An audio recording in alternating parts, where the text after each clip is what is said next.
Our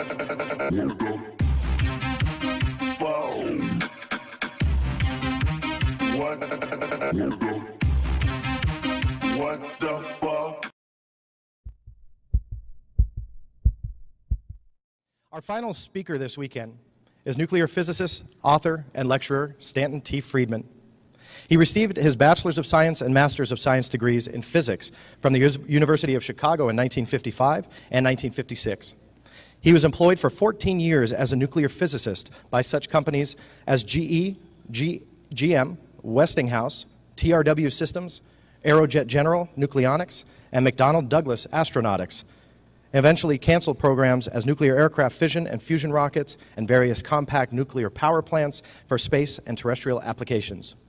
He became interested in UFOs in 1958, and since 1967 has lectured about flying saucers at more than 600 colleges and 100 professional groups in all 50 U.S. states, all 10 Canadian provinces, and 18 other countries.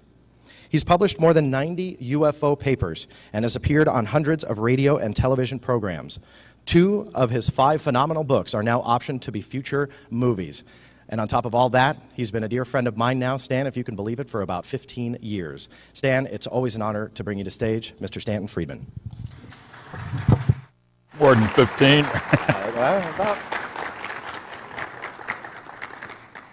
It'd be nice if I could see anybody out there. It's a privilege again to once again appear at a MUFON symposium.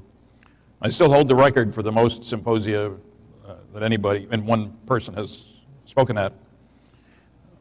Hopefully that will continue. Because if it doesn't, it means I'm not around. I want to thank Dave McDonald, his staff of people, all the benefactors. I want to give my special congratulations to Kathleen Marden for being named Ufologist of the Year. She's earned it. And my goal tonight is to get you to think in a new way about us and aliens. Love them or hate them. Because I think all too often we forget how we must look to them. We think of how they look to us. And so,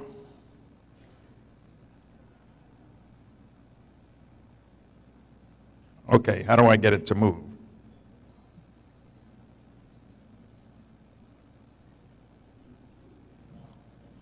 I'm having trouble. I pushed the right arrow.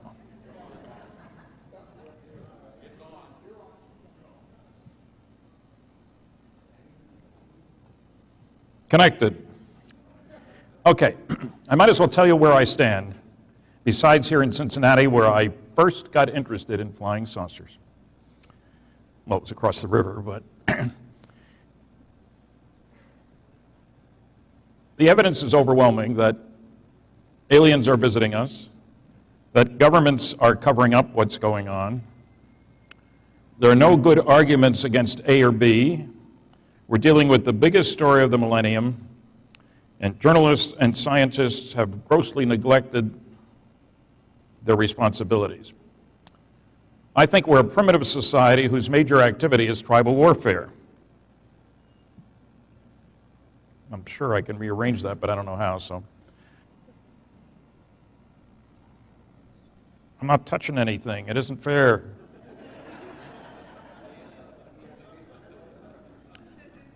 In case you haven't noticed, we spend $1 trillion a year on the military.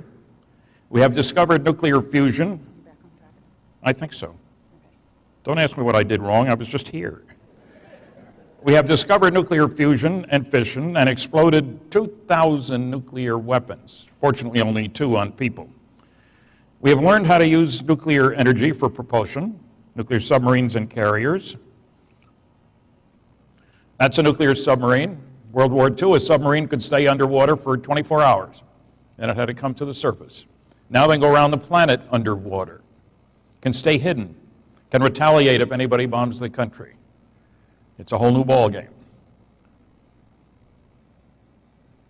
I love the name on that carrier. I don't know why anybody put it there, but the title. It may shock you to realize that we have built nuclear-powered aircraft carriers that can operate for 18 19 years without refueling. The first chain reaction was 1942, the first submarine was 1956. And of course, along the way, we decided we need to use nuclear energy for other things, not only water propulsion, but nuclear fission rockets. Now, the reactor sitting up there, the diameter is under 8 feet. The power level of its bigger brother, the Phoebus 2B, is 4,400 megawatts. That's twice the power of Hoover Dam. This operated successfully back in the 60s. I thought back then we'd have a base on the moon, we'd have gone to Mars. Some people think we have. I don't think we have yet. And we get into the technology questions where you got all kinds of people saying about flying saucer, it's impossible, you can't get here from there, and if you could get here, you couldn't move that way, so don't believe those crazy people. Well, they're missing the point. As Kathleen and I said in our book, Science Was Wrong, we have 14 chapters, each one based on a statement from a very important, very well-educated person saying it's impossible and being proven wrong by events. I must be touching the wrong things here. These are the only equations you'll see, and don't worry about them, but I want to impress you with something. Nuclear fusion. Now, any place in the known universe, every advanced civilization is going to figure out that that's what powers the stars. Not just the sun, not just the stars in our galaxy, but throughout the universe. Nuclear fusion. What's the big deal? If you use the right stuff in the right way, you can kick particles out the back end of a rocket, like in that first equation up there. Doing something wrong. With 18.3 MeV, very scientific term, million electron volts. And you say, so what? Normal chemical reactions involve 1 to 10 electron volts. So in terms of amount of energy available, nuclear fusion, for us at least, is the ultimate. That doesn't mean it won't be surpassed by something better in the future. Technological progress comes from doing things differently in an unpredictable way. But the point is that here we are in 2012. We've joined the other advanced, in quotation marks, planets in the universe because we know about nuclear fusion. What's important about that is not that we can build better bombs, which is certainly true, but that it puts the stars within reach. And it is my firm belief that aliens don't want us out there because we are such a primitive society.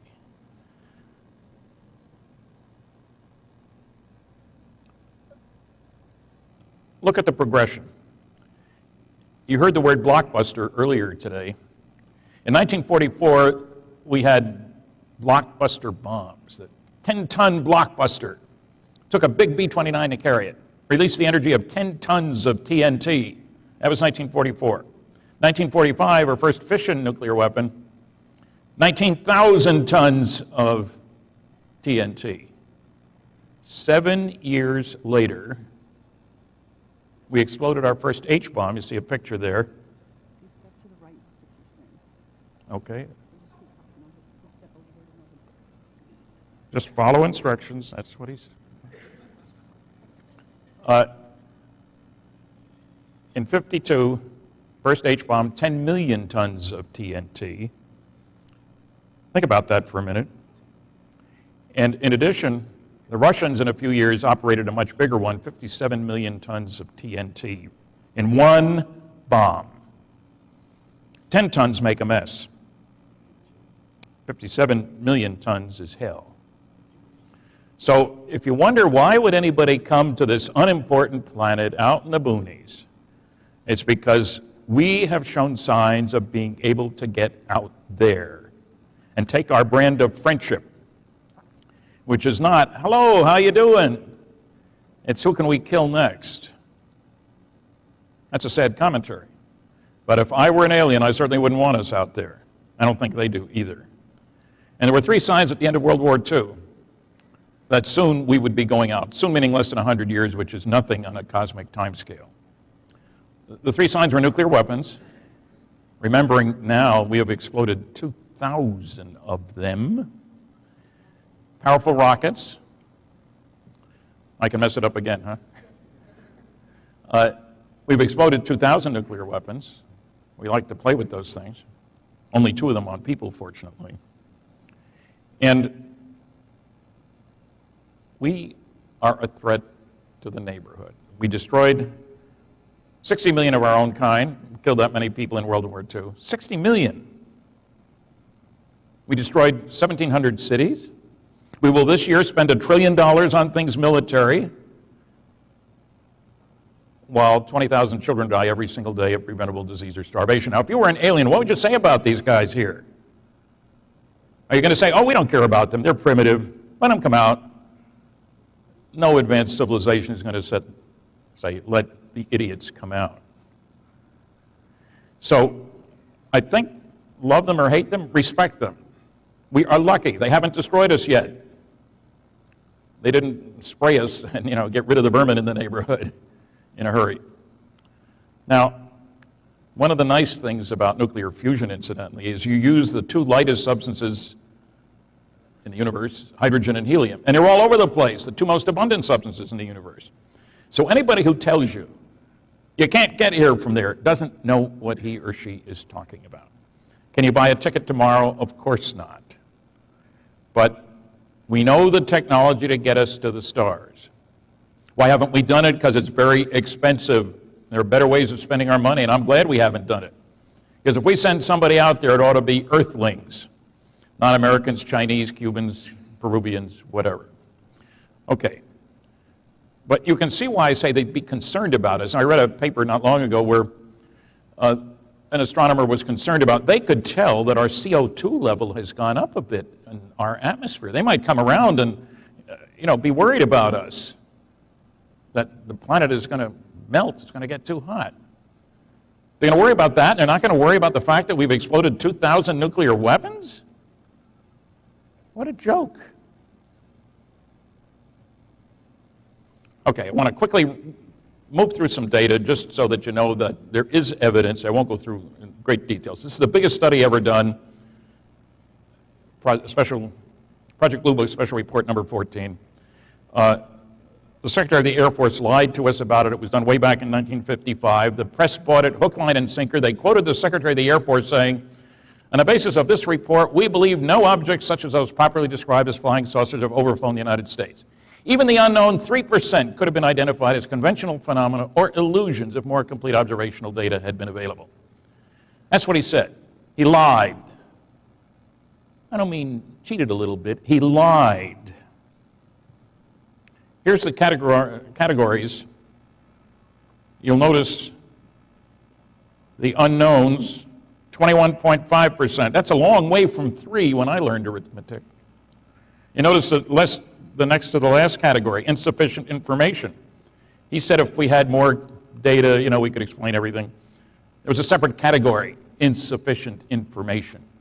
And yet nonsense like that has been stated over and over and over again by the nasty, noisy negativists. We should not let them get away with such nonsense. There's the quote. Got it pretty much right. Here's what my University of Chicago classmate, Carl Sagan, said. More of the same. The reliable cases are uninteresting, and the interesting cases are unreliable. Unfortunately, there are no cases that are both reliable and interesting. Sounds good. Any reference? Well, no. Any data to back it up? Of course not. Here are the facts. The better the quality, the more likely to be unexplainable. 35% of the best cases could not be explained. Fewer than 20% of the poorest cases. And as you'd expect, as the quality goes down, the number that are insufficient information goes up. Let's have facts instead of proclamations. Let's not let them get away with it. Congressional hearings, testimony from 12 scientists I was the only one without a PhD. I think I was the youngest one, too. I'm not sure if any of the original ones are still alive beside me. The best paper by Dr. James E. McDonald, professor of physics, University of Arizona. Talked to over 500 witnesses. His specialty was atmospheric physics. He presented data on 41 outstanding cases, multiple witness, radar visual cases, sightings by pilots, sightings by astronomers, sightings over big cities. Don't let the noisy negativists fool you into thinking, well, there really isn't any solid data. There's a lot of solid data. They don't want to look at it, of course. Even the University of Colorado study, 965 pages, we spent $539,000. If you read the newspapers, oh, there's nothing to flying saucers, nothing of interest. If you read the report, according to a special UFO subcommittee of the world's largest group of space scientists, American Institute of Aeronautics and Astronautics, 30% of the 117 cases studied in detail could not be identified. 30 is a long way from 0 or 3. Dr. J. Allen Hynek, it's amazing how a lot of the astronomers with the SETI movement, or the cult of SETI, or, silly effort to investigate, that's what I call them, you've heard it before. But a lot of them want to ignore the testimony of astronomers who have studied the evidence which they haven't studied. J. Allen Hynek was one of the contributors to the congressional hearings. In his book, he presented interesting information on 70 cases. He didn't say they can all be explained. Far from it. Why don't they reference his work, I wonder? This, just an advertisement, if you will. We have a table over there. There will be time, short, after the presentation to visit the vendor's room. And it's really incredible that the Air Force, there's only one case that they've really said a lot about, and that's Roswell. Here's this is their second report, the first volume, the Roswell Report, Truth versus Fiction in the New Mexico Desert. They provided the fiction. This is the second one. In the first one, they said they're not going to say anything more about Roswell. So 3 years later, they said more. This is one of my favorite explanations. It's one of the silliest bits of nonsense. Now, crash test dummies. The dummy's the one in the middle, in case you're worried about that. I talked to the man on the right, Colonel Madsen, much after this, of course. He was retired when I talked to him. I met with him in person in Albuquerque. It's a pity the Air Force didn't. He pointed out that these crash test dummies were the same size and weight as pilots. 6 feet tall, 175 pounds, and you'll notice that it's in a uniform. That's not for show. If a pilot is going to get out of a high-powered jet at 40,000 feet, he's going to be in a uniform. And that affects the rate of fall, the drag, the heating, and everything else. None of these were dropped until 1953. And how do you convert a dummy like that into a 4-foot-tall guy with a big head and not in uniform? Only the noisy negativists and the Air Force, same thing, could assume such nonsense. I mean, you're going to tell me that the ranchers in New Mexico are going to find one of those dummies and say, oh my God, an alien invasion? Absurd. Now here's where you get to the crux of the matter for some people. Notice that statement. Whoops. How do I do that? Well, I've done it again, folks. Hit OK? I want to go back. Okay. Oh, dear. The old clunkers are still around like me. The important thing is, he said, the demonstration that no possible combination of known substances, known forms of machinery, and known forms of force can be united in a practical machine by which man shall fly long distances through the air seems to this writer, an astronomer, outstanding one, as complete as it is possible for the demonstration of any physical fact to be. The date was October 1903. The Wright brothers' first flight was in December 1903. A distinguished scientist saying something stupid, really stupid. But that kind of statement has stood in the way of province in many different areas. That's what we talk about in our book, Science Was Wrong. When it's wrong, it can be very wrong. That's myself and Dr. Seth Shostak, one of the SETI cultists that I talk about in my book, Flying Saucers in Science. Now, we met on the Queen Elizabeth II. We each gave 3 lectures on a cruise from England to New York. We were cordial to each other.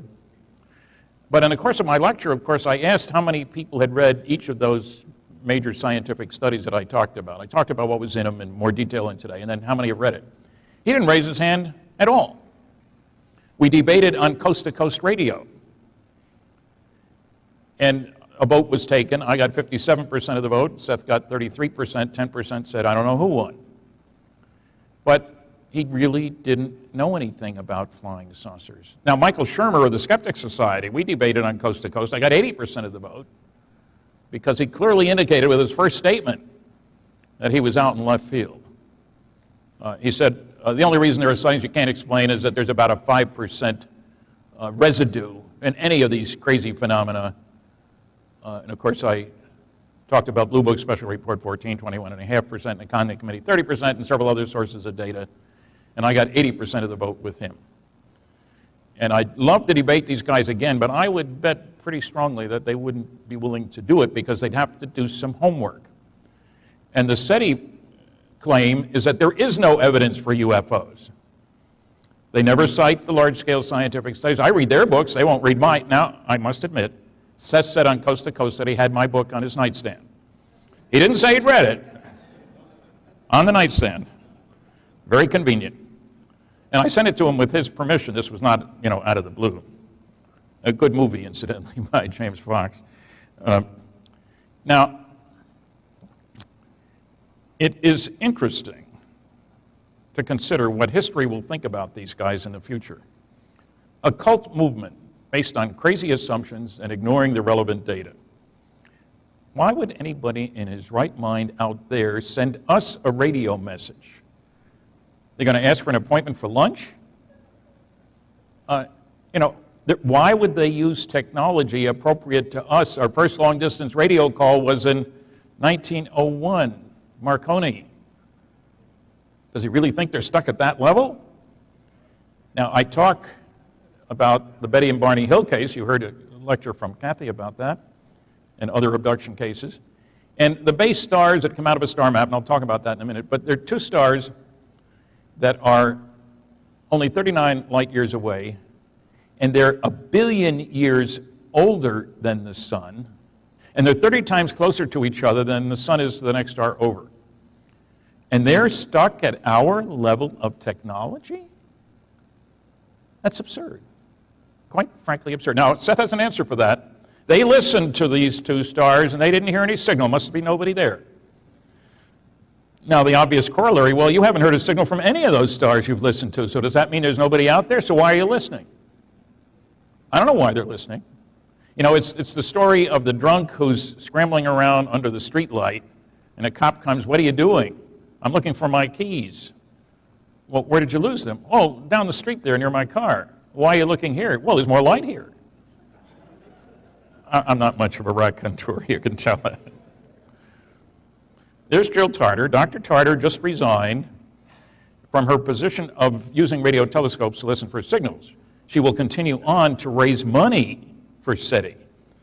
She said, you can't stop thinking about it when you've been working on the big brass ring of thought that will change man's life forever, searching for that. How could you stop? So picking up a signal from another star system is going to change everything on planet Earth. Why? Marge, did you hear about that radio signal we picked up? Yeah, George, pass the sugar. Now, what if you were to say, oh, aliens are coming and they landed 3 blocks down and abducted a couple of people there? That might change everybody's view about everything. So my next column in the MUFON Journal, and I appreciate the nice words some of you have said to me about my columns. None of you said anything bad because I thought you were afraid I would say something bad to you. She's 68, nice lady. You may recognize her from the movie, or from the Peter Jennings mockumentary of February 2005. She and her husband were flying their plane and they saw a light through the clouds. Oh no, not a UFO. It turned out to be the moon. That's the best you could come up with, a simulated UFO. And then there's Stephen Hawking, brilliant astrophysicist, theoretical cosmologist, whatever. If advanced life exists, they'll contact us. Aliens haven't contacted us so far. Why would he say that? How does he know that? Is he hooked into the telegraph station carrying the signals from the stars? Why would they contact us? Did Columbus send smoke signals to the natives? How does he know they haven't contacted us? Well, surely if there are aliens, they would talk to the SETI people, right? Hardly. Dr. Woolley, the British Astronomer Royal at the time, and he was quoted in Time magazine about space travel. It's utter bilge. I don't think anybody will ever put up enough money to do such a thing. What good would it do us? If we spent the same amount of money on preparing first-class astronomical equipment, we would learn much more about the universe. It's all rather rot. That was 1 year before Sputnik went up. And what field of science has benefited the most from the space program? Astronomy. The Hubble and all the other stuff out there. Now, one of Seth's comments when we were both on Larry King was that governments can't keep secrets. The proof of that is look what a lousy job they did with FEMA on Katrina. Look at the bad shape of the post office. What is the connection? I didn't hear him say NSA, NSC, CIA, DIA, ONI, OSI, NRO. They're the ones who keep secrets. Now, admittedly, a scientific colleague of his, Dr. Tyson, head of Hayden Planetarium, he told an audience that, look, the proof that the government can't keep secrets is clear. Look how much we know about President Clinton's genitalia. Very funny remark. What's it got to do with the question at hand? Absolutely nothing. This is one of a whole bunch of top secret Umbra, code word, CIA UFO documents. You can read, well, I'll say 7 words, 6.5, something like that. I got loads of these. And people say to me, Stan, why don't you just scrape off the black and see what's underneath? Because the CIA people aren't idiots. They Xerox first. So if you scrape off the black, there ain't nothing under there. No cover-up. There's another one just to show you. I wasn't just showing you one. This is an NSA document. They got smart. When I called them, because I'd heard they were releasing a bunch of documents, I gave her my name, and she said, oh, I know about you. That got me worried for a minute. What's the NSA know about me? Well, it turns out Philip Klass had told them that Friedman shows those other documents all blacked out, and he forgets to tell people that these are classified because it's sources and methods information. So they released 156 NSA UFO documents on which you can read one sentence.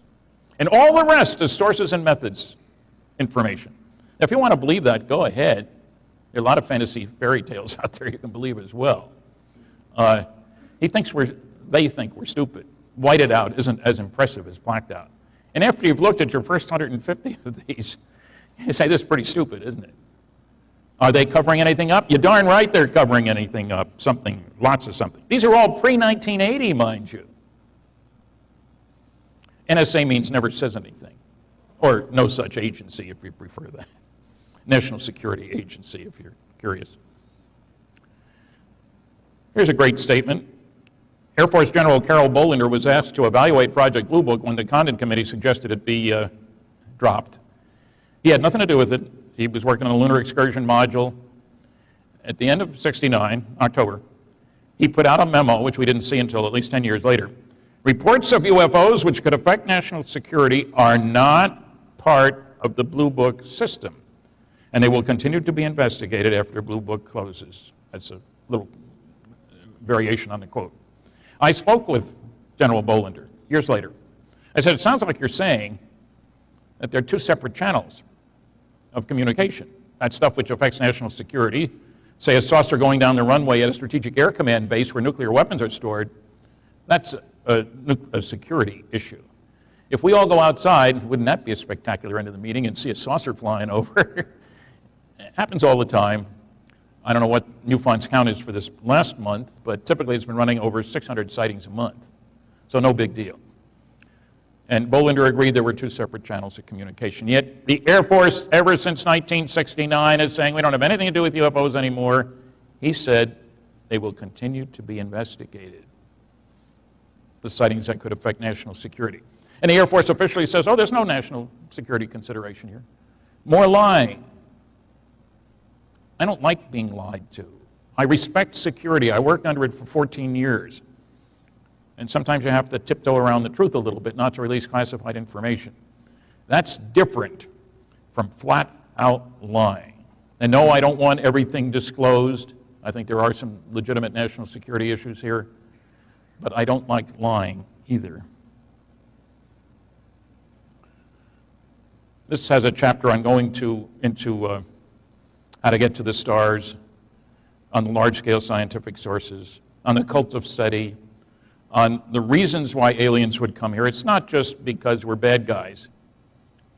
In case you didn't notice, we have a lot of resources on this planet, and people say nobody would go to another solar system to pick up mined metals. Well, not copper or iron or aluminum. How about gold? Was it $1,600 an ounce? How about rare earths? There are a lot of things that are pretty darn valuable. Copper is 20 cents an ounce. $1,600 is a long way from that. Incidentally, the Earth is the densest planet in the solar system. We're not talking about the people. That's another question. But average cubic foot of Earth weighs more than the average cubic foot of any other planet. That means more heavy metals, exotic things like osmium, rhenium, platinum, tungsten. You know what uranium was used for 100 years ago? Yellow glaze for kitchen table pottery. That's illegal now, incidentally. And if you have any, you shouldn't really keep it, because it is radioactive. Top secret magic. There are some people who are very upset when I say that 3 of the more than 100 MJ-12, Majestic 12 documents are legitimate, and the most important classified documents are leaked to the public. This book goes into all the arguments made against that. It's very popular to take pot shots. Everybody knows those documents are fraudulent. Only Friedman thinks they're real, et cetera, ad nauseum. One of the intriguing things is the people who were on the MJ-12 committee, which is one of the things that bothers the disbelievers. Well, before we get to that, you'll recognize Philip Klass, one of the noisiest negativists of them all, the late Philip Klass. One of those MJ-12 documents, he sent a rather snide letter to me saying, perhaps you didn't notice that the typeface was the large pica type. But I have 9 National Security Council documents, NSC is mentioned, and they're all done in the small elite type. I challenge you to find any other genuine documents, meaning he gave a whole bunch of criteria, got to be signed and so forth. And I will pay you $100 each, up to a maximum of 10 for 10. He had never been to the Eisenhower Library. He'd gotten his stuff by mail. I sent him 20 from my files done in pica type. I've spent a lot of time at the Eisenhower Library. I knew he would reject most of them. He accepted 2. And I think he thought he had me, because he told everybody about challenging me. Well, I was going to the Eisenhower Library, and I picked up 14 that met all his criteria, done in the same size and style type. And I sent him copies in an invoice for $1,000, and he paid me. There's the proof of it right in front of you. And then he got mad. His father was a lawyer. He threatened to sue me for printing that check. I said, Phil, you sent me a check. I Xeroxed it. I took the check to the bank. They cashed it. I can do whatever I darn please with that Xerox. He didn't say anything more. But it's typical of the intellectual bankruptcy of the pseudoscience of anti-ufology. I like the way that sounds. The Eisenhower Library alone has 250,000 pages of National Security Council material. 250,000. How could anybody in his right mind, oh, that's the problem, isn't it, say that they all, if you got 9, they should all be done in the same typeface. If you had 99 out of 100, okay, I'll buy it. From 9 to 250,000 makes no sense whatsoever. And I mention it only because we need to know the feebleness of the arguments of the nasty, noisy negativists. We can't sit back and let them get away with nonsense, which is what they try to do. Yeah, Operation Majestic 12 was real, and there aren't any good anti-arguments, as I point out in that book. This is the famous Betty and Barney Hill and their dog. That's not the strange creatures I'm interested in. I'll see. And the reason for showing you this is the star map that Betty described as being seen on board the craft. And when it was published in The Interrupted Journey back in the mid-'60s by John Fuller, best-selling book all over the place, you know, there it sits, and how do you make sense out of it? What does it mean? We got no names. These were the base stars, heavy trade routes, light trade routes, occasional expeditions. We'll never know. Well, a brilliant woman named Marjorie Fish did something nobody else had ever done. She built a total of like 27 different three-dimensional models like the one you see here. Those are beads, colored beads hung on fish line. And the idea was to put the stars in their proper three-dimensional location, look at it from all different directions, and see if you could find a three-dimensional pattern that matched the two-dimensional one that Betty had drawn. And Betty was instructed, only draw it if you can remember it accurately. Dr. Simon was like that. She drew it, Marjorie built her models. At first she found no pattern that matched, and the second one, no pattern that matched. She kept eliminating certain kinds of stars. And pretty soon she found one pattern that matched, angle for angle, line length for line length. It was a happy day for Marjorie. I was the first to publish about it because I got asked to help her, not that she needed it, but by the head of APRO, the Aerophenomenon Research Organization. And we both spoke at a MUFON conference in Cleveland, which I helped out kind of. Marjorie was much better at talking to astronomers than the general people. She's a brilliant woman. And the identity of those base stars, as I mentioned before, Zeta 1 and Zeta 2 reticuli, that's the constellation of Reticulum, the net. And they're just 39 light years away. And I get irked when I hear people say, look how much energy it would take to get to the next galaxy. I don't care about the next galaxy. Andromeda is 2 million light years away. Zeta Reticuli is 39 light years away. I wonder what my wife would say if she says, we need some bread for dinner. Oh, okay, I'll be back next week. I'm going to that great bakery down in Sydney, Australia. Wonderful bread. The superstore is 1.5 miles away. We need it for dinner tonight. So why would you worry about another galaxy? There's almost 2,000 stars within 55 light years of here. People think they would ignore us? We've given them plenty of reason to pay attention to us. In the story, and don't be fooled by the fact that my name is first. I complained to the publisher when he showed me the mock-up of the cover. I said, this is Kathy's book. He said, Stan, you're better known. It will sell more this way. Now, what do you say when the publisher says that? Oh, I don't care about how many it sells. No. So I'm not taking credit for her work. She did the great majority of the work. There's Kathy. She's in the front row. She didn't bring along her little friend. Did you try to pick up that trophy? It's heavy. And there are cute sneakers that he's wearing, too. Then there's Roswell.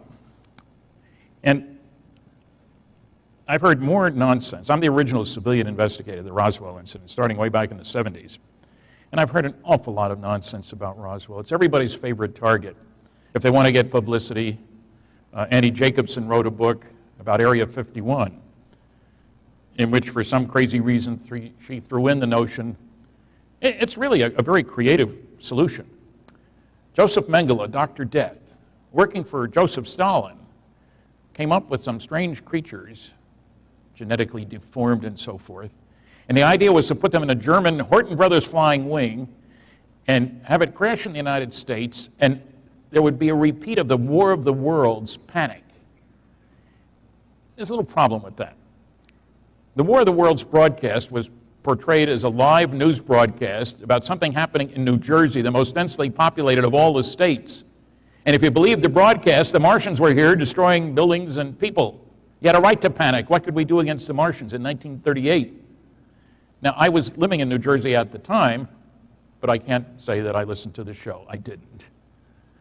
How do you compare that with dumping a German vehicle out in the middle of nowhere? And the Brazil Ranch, where the Roswell event took place, is really in the middle of nowhere. I took a bunch of Japanese journalists out there one time from the museum in Roswell. We went 54 miles without seeing another person or another vehicle. You can't do that in Japan. They were kind of shook up by how isolated things were. That explanation doesn't work. Somebody else said they had deformed Japanese to do radiation shielding experiments. They were hung in a fugal balloon with Horton Brothers technology. And again, no evidence for that either. Let me see, there are several other crazy explanations, but enough said. The evidence is overwhelming, and read Don Schmidt's book with Tom Carey, Witness to Roswell. That's one of the two books that are optioned to make a movie, Magic Men, about MJ-12 and Roswell and the ups and downs of research, and as Don will tell you, there are a lot of ups and downs. We will talk about some of the crazy explanation, I hope, in the movie anyway. I can't tell you when it's going to be out. Bryce Zabel and Donnie Most, they've written a screenplay.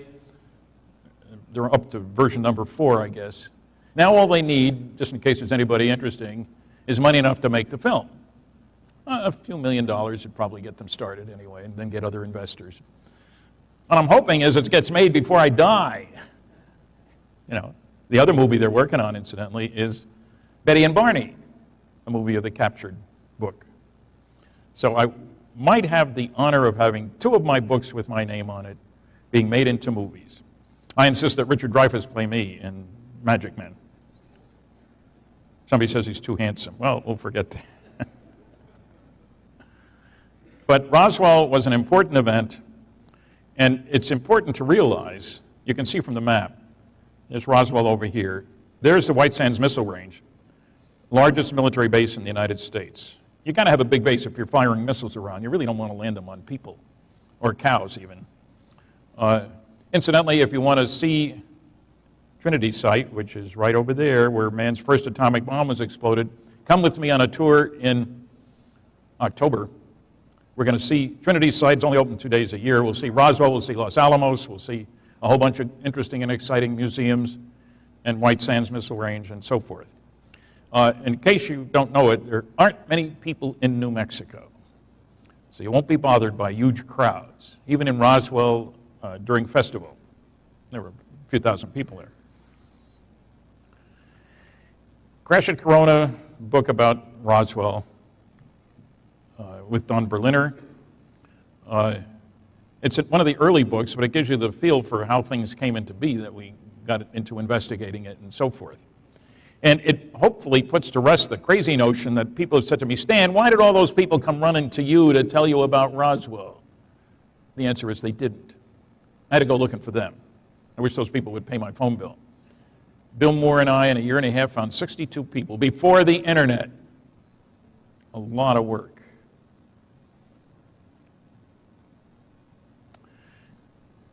You heard about Kingman today. Here's a brand new book, The Aztec Incident. Aztec is in the northwest corner of New Mexico.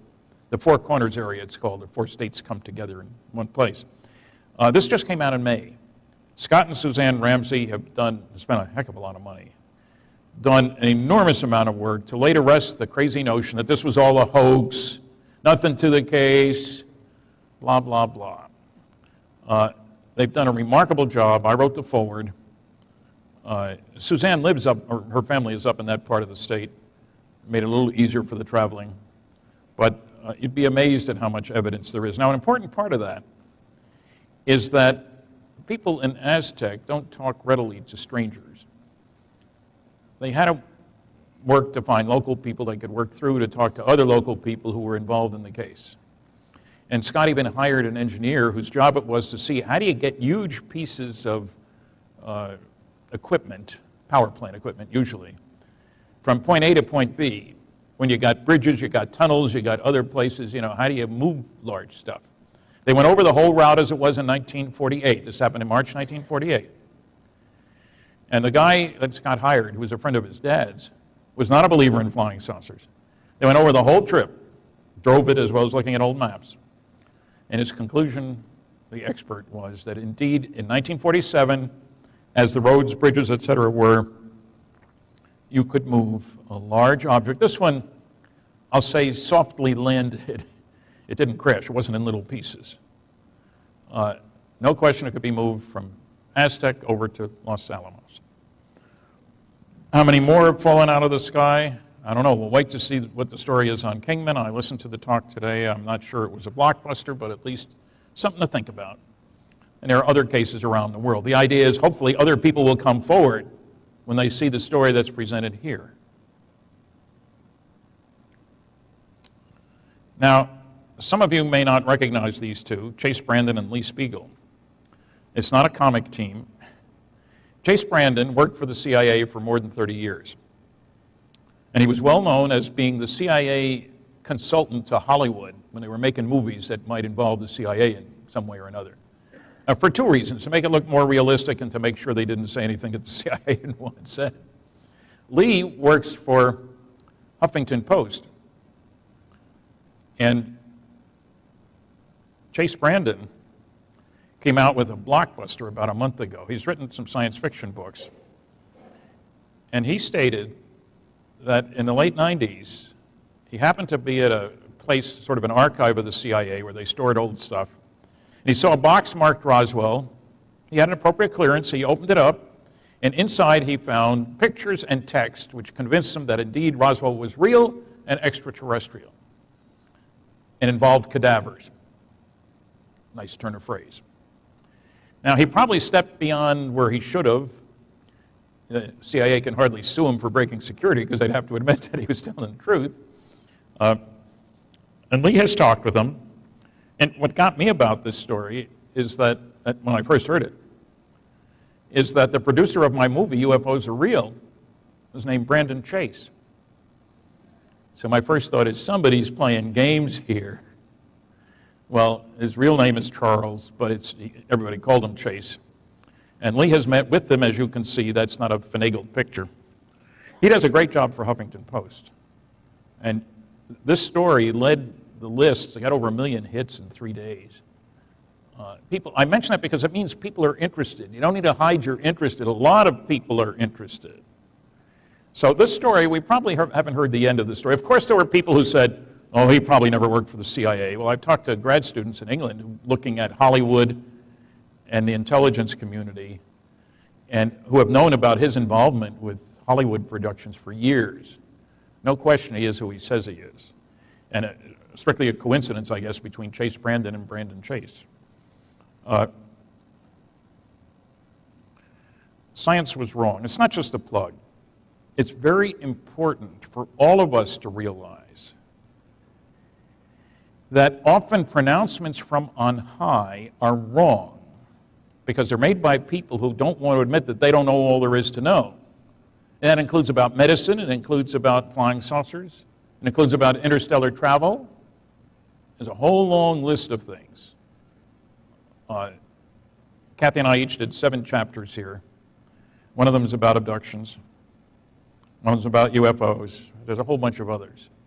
And it's fascinating. It's disturbing, frankly, when you see how many people died because of the strong resistance to inoculations against smallpox. People who say, that's God's way of controlling the population.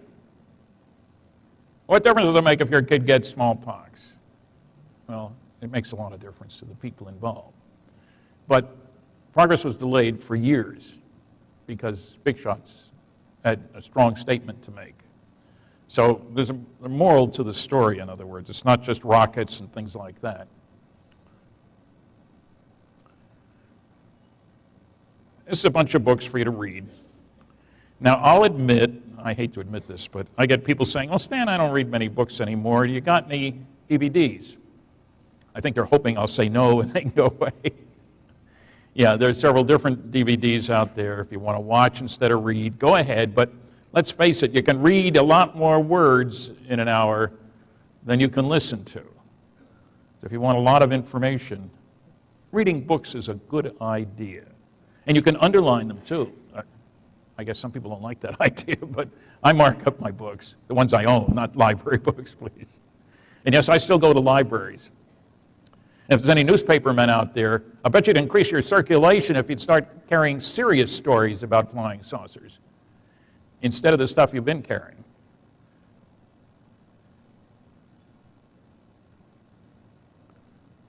Here's the newest book by our publisher, Career Press.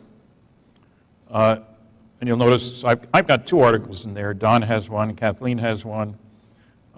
It's 2011. So it's a wide variety of topics, but intriguing reading. I like exposed, uncovered, and declassified. It sounds sharp.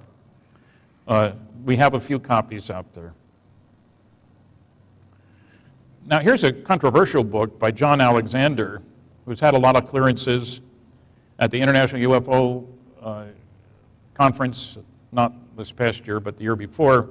We had a little debate, moderated by a lawyer who did most of the talking. It was hard for me to get hard to believe. It was hard for me to get a word in edgewise, because I disagree with John about a number of things. He thinks there is no cover-up because he asked a lot of people around Washington to tell him where this truly secret work is going on. Nobody could answer the question, so he figured there isn't any. I asked him a question he's never answered. How many times did you tell classified information to people without a need to know and an appropriate clearance? He didn't have such a clearance. Why would he expect anybody to tell him anything? So he and I disagree about the book, and I certainly disagree with what he says about MJ-12 because I pointed out the error of the things he said. Here's a book by Leslie Kean. She's done an excellent job. She lets government officials, pilots, others, tell their own story. It's powerful stuff. I mean, from all over the world. You don't think there's anything going on? Read this. Generals, pilots, and government officials go on the record. And Podesta worked for President Clinton. Okay. Thank you. So I recommend the book. I'm not selling it.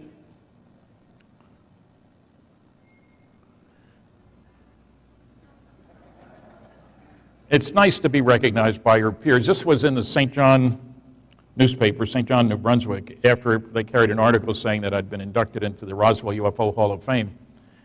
And I kind of like it. I mean, if you're going to have a cartoon, at least it ought to treat you decently, I think. Now, maybe that's making too much of myself by saying I'm their peers, but, you know, to each his own. But it proves you can get halfway decent coverage anyway. Here's kind of the overview, I guess. This year, planet Earth, our world, despite many starving people, will spend over $1 trillion on military activities. Would Earthlings use their technology for destruction of people? Definitely. During World War II, we destroyed 1,700 cities. We killed 60 million Earthlings. Some people say it's 70 million, but I'm conservative, you know that.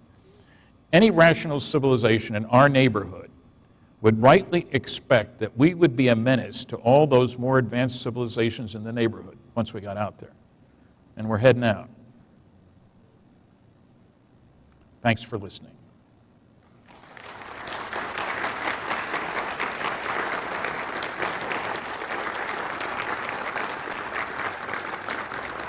Thank you. I would like to take some questions. Can we get the lights up, John? And people come to the microphone over here. Because I usually find people have questions. Don't be shy. I don't bite. Not often, anyway.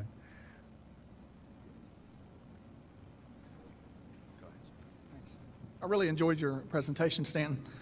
When we heard Nick Pope speak the other night, he mentioned some reasons that aliens might be visiting.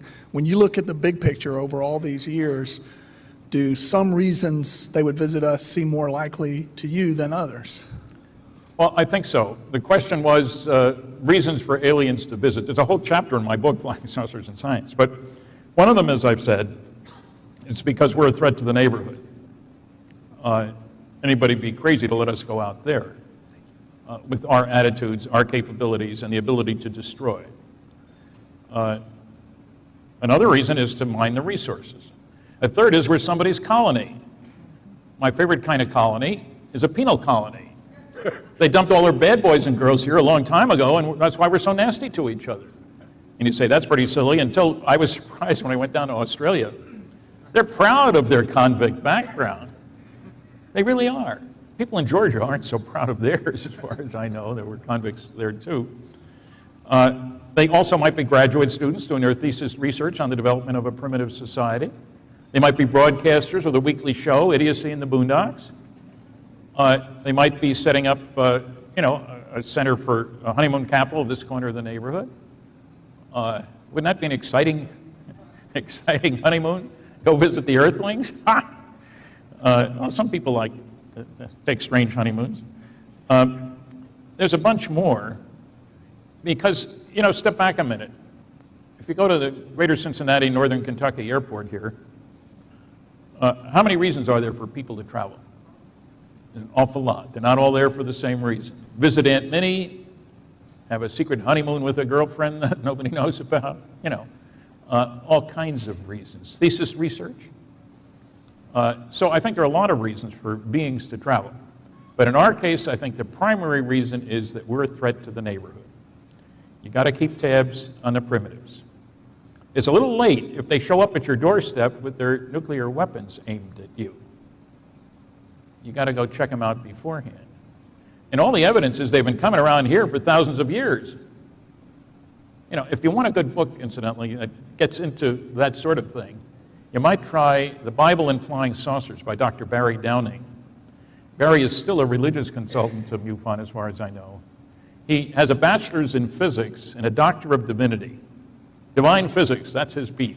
He goes through the Old and New Testament, and it looks like they've been coming here a long time. So who knows? I mean, there may be, I like to point out to people that there was a major world chess championship conducted on Iceland. So who knows what reasons they might have for coming here. Yeah. Stanton, regarding Chase Brandon, one of the most commonly voiced skeptical comments since that came out has been that if the CIA is legitimately covering up this event, they would not leave a box laying around labeled Roswell. They would rather have it labeled some innocuous label. Well, the box wasn't laying around. It was in a classified facility with lots of other boxes of artifacts. Presumably, believe it or not, the government agencies do collect clippings on things that are appropriate. I've talked to people, and that's one of the areas the CIA was collecting clippings on, the Air Force too. So I don't think it was lying around. Well, perhaps not lying around, but still labeled in that manner. I mean, Might have been in letters 1 inch high. And he's looking around and, gee, wonder what's here. Roswell? He got curious. Look, I wasn't there. I would love to talk to him. some even speculate that they wanted him to find it if they labeled it so. This was back in the 90s. I can't believe that they were planted for somebody to go public with in 2012. So it's one of those inadvertent things, I think. And there is a real question, of course, why does he say something now? He's known about it since the late 90s. True. He's pushing his science fiction book, and maybe that's why. And people have asked me, well, do you think he crossed the line? And I have to say yes. If it's a black project that they know about Roswell, then by even saying what he said, without revealing what was in the documents or the text or the pictures, he had crossed the line. So I don't have all the answers. I'd love to get to talk to him about it. Thank you. Stan, quick question, quick answer, please. What is your ideal idea of disclosure that what we need to know? If you Say that again? What is your ideal idea of disclosure by the U.S. government, what we need to know versus what you don't think we need to know? You What touched is on that the earlier ideal- a little bit. John, I'm having trouble understanding the words. What do you think the U.S. government should disclose versus what do you think they should not disclose about UFOs and What crashes? do I think they should not disclose about UFOs? And what do you think, well, what do you think they should? Okay. Versus. Okay, now I understand. I am not part of the disclosure movement because I think there is a legitimate national security issue here. I think if we learned any technology from what we've picked up, from wreckage, whether it's Aztec or Roswell or Varginha or any place else, then I don't think that should be put out on the table unless the Russians, the Chinese, India, Pakistan, everybody else puts what they have out on the table. It'd be utterly ridiculous. So I think what should be done is that an announcement should be made by highly trusted individuals around the world. A little hard to find anybody. My favorite choice would be the Queen and the Pope. That's an odd couple, but they're about the same age. They are actually about the same age. Saying that indeed our planet is being visited. We have it on the best authority. And we are announcing that there will be international conferences considering the philosophical, psychological, economic, religious implications of those visitations. And because I think it's a whole new ballgame. We're at the moment in time where we switched over to another view, where we should switch over. First, there was Ptolemy, a Greek philosopher who said, the earth is the center of the universe. Anybody can tell that. Go outside and look. The stars, the moon, the sun, they all go around the earth, right? Okay, Copernicus came along in 1543. He had the gall to write a book in which he said, believe it or not, that the earth wasn't the center of the universe, the sun was. He was fortunate he died that same year that the book was published, and somebody else was burned at the stake for agreeing with him, and the book was repressed by the Catholic Church for 300 years. Okay? Now, we suddenly realize that thanks to Kepler, the Kepler satellite, which is looking at an area of the sky as big as my fist at arm's length. Can it look at Zeta Reticuli? No, it cannot. It's going out in the same orbit over and over again. It can't look anywhere near the sun and so forth. Now we're saying that unlike Frank Drake, who a few years ago said there ought to be as many as 10,000 places in the galaxy that could communicate, based on Kepler now we'd say it's more likely that there are 10 billion. What that means is we're not important. Lots of solar systems, lots of beings more advanced than we are, unless you still believe that the Earth was created in 4004 BC, I think it was October 25th, I'm not sure. Bishop Ussher came up with that. And incidentally, Pat Robertson has loudly proclaimed, we are the only intelligent life in the universe. What an insult to God that is. This is the best she can do. And he says, within the last 2 weeks, he has said, anybody who believes that there's other intelligent life out there, he said the UFO stuff is the work of the devil. Any who believes there's intelligent life out there should be publicly stoned to death. Here I am. So what I think we should be told is that aliens are visiting. This has important implications, and maybe it's the best way we Earthlings can start acting like intelligent beings instead of spending that $1 trillion a year on things. I mean, I'm sure some companies would not be happy with what I just said, but I'll need a couple bodyguards when I leave here. Yes? Yes, I'd like your opinion on something that I've been thinking about. We all like to speculate about the motives of aliens out there. It's a lot of what we've been doing here. I wonder if, in your opinion, is it possible, almost even speculate about a truly alien intentions and how they think? A truly alien what? A truly alien mind or intelligence. What about? Is it possible something so foreign, is it possible to assign a motive to that? Well, look, there may be all kinds of intelligent life out there, some of whom don't give a darn about us, and some of whom aren't in technology. And, you know, some of the SETI guys would like to think if we're going to get anybody in contact with us, it's going to be a robot, of course. I don't buy that. I think that every advanced civilization will be concerned about the need for finding a place to go if there's a supernova, if there's an asteroid hit, if you've exhausted the resources of the planet. We used to think everything just went on the way it was. What do you mean the continents move? It took 40 years to get continental drift accepted. Any 10-year-old can tell you, look at the globe and you'll see it's true. But, so I think that there may be all kinds of societies out there with all kinds of thinking. If they were nasty, I figured they'd have gotten rid of us already. So I scratched that one. If they're concerned about themselves, then I can understand why they'd be coming here. What if we were somebody's colony? What if they planted us here? Maybe they have a proprietary concern. So I think aliens will be concerned about perpetuating their own kind and their life as it is. Do you realize how rapidly the population on this planet has increased? We're reaching saturation, I think. We are not taking the measures we need to take to assure a good future for our great-grandchildren. I have this great-grandson, so I can say that. I'm not satisfied we're going in the right direction. And I don't expect aliens to come down and say, here's the recipe, folks, here's what you got to do. We wouldn't pay any attention. But I think it is appropriate to be concerned about how they would feel about us leaving to go out there. John, you think that's it? Oh, well, too bad. Thank you.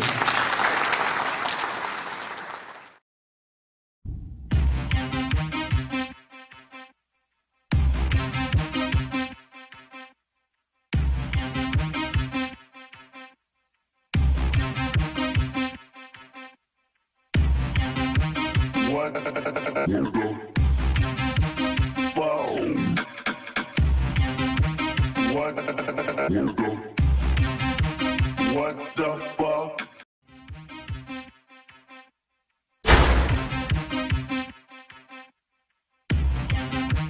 What the fuck?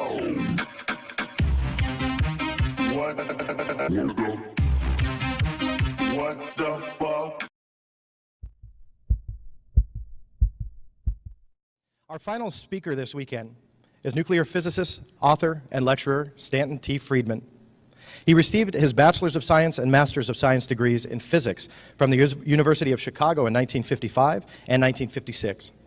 He was employed for 14 years as a nuclear physicist by such companies as GE, GM, Westinghouse, TRW Systems, Aerojet General Nucleonics, and McDonnell Douglas Astronautics.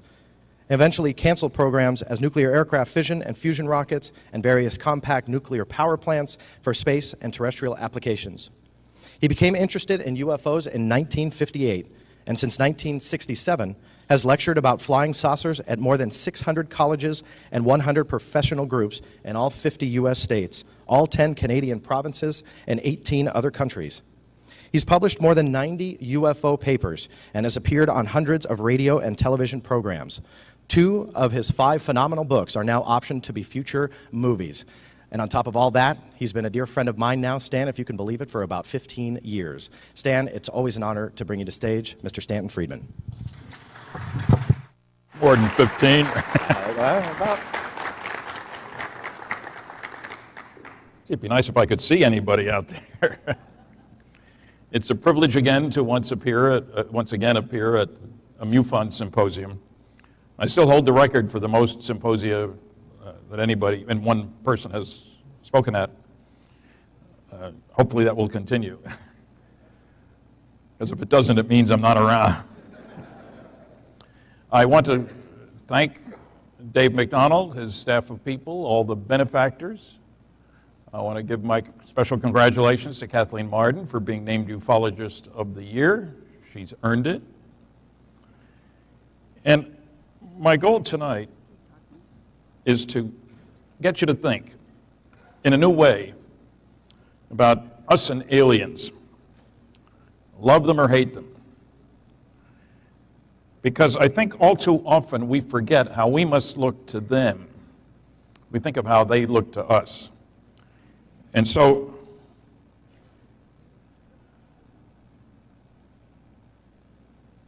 okay, how do I get it to move?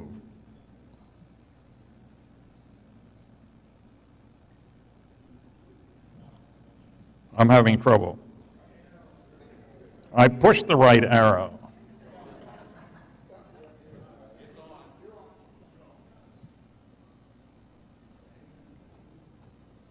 Connected. Okay, I might as well tell you where I stand, besides here in Cincinnati, where I first got interested in flying saucers. Well, it was across the river, but the evidence is overwhelming that aliens are visiting us, that governments are covering up what's going on. There are no good arguments against A or B. We're dealing with the biggest story of the millennium, and journalists and scientists have grossly neglected their responsibilities. I think we're a primitive society whose major activity is tribal warfare. I'm sure I can rearrange that, but I don't know how, so. I'm not touching anything. It isn't fair.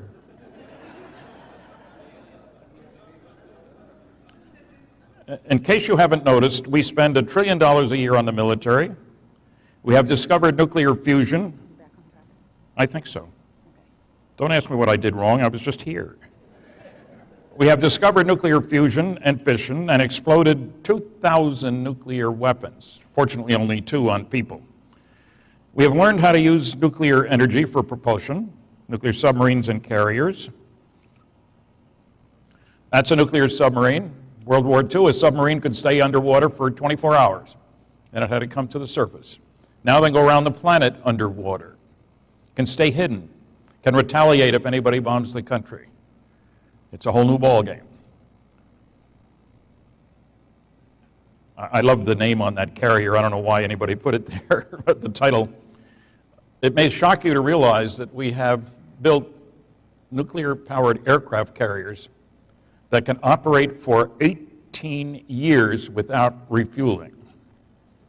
The first chain reaction was 1942. The first submarine was 1956. And of course, along the way, we decided we need to use nuclear energy for other things, not only water propulsion, but nuclear fission rockets. Now, the reactor sitting up there, the diameter is under 8 feet. The power level of its bigger brother, the Phoebus 2B, is 4,400 megawatts. That's twice the power of Hoover Dam. This operated successfully back in the 60s. I thought back then we'd have a base on the moon, we'd have gone to Mars. Some people think we have. I don't think we have yet. And we get into the technology questions where you got all kinds of people saying about flying saucer, it's impossible, you can't get here from there, and if you could get here, you couldn't move that way, so don't believe those crazy people. Well, they're missing the point. As Kathleen and I said in our book, Science Was Wrong, we have 14 chapters, each one based on a statement from a very important, very well-educated person saying it's impossible and being proven wrong by events. I must be touching the wrong things here. These are the only equations you'll see, and don't worry about them, but I want to impress you with something. Nuclear fusion. Now, any place in the known universe, every advanced civilization is going to figure out that that's what powers the stars. Not just the sun, not just the stars in our galaxy, but throughout the universe. Nuclear fusion. What's the big deal? If you use the right stuff in the right way, you can kick particles out the back end of a rocket, like in that first equation up there. Doing something wrong. With 18.3 MeV, very scientific term, million electron volts. And you say, so what? Normal chemical reactions involve 1 to 10 electron volts. So in terms of amount of energy available, nuclear fusion, for us at least, is the ultimate. That doesn't mean it won't be surpassed by something better in the future. Technological progress comes from doing things differently in an unpredictable way. But the point is that here we are in 2012. We've joined the other advanced, in quotation marks, planets in the universe because we know about nuclear fusion. What's important about that is not that we can build better bombs, which is certainly true, but that it puts the stars within reach. And it is my firm belief that aliens don't want us out there because we are such a primitive society.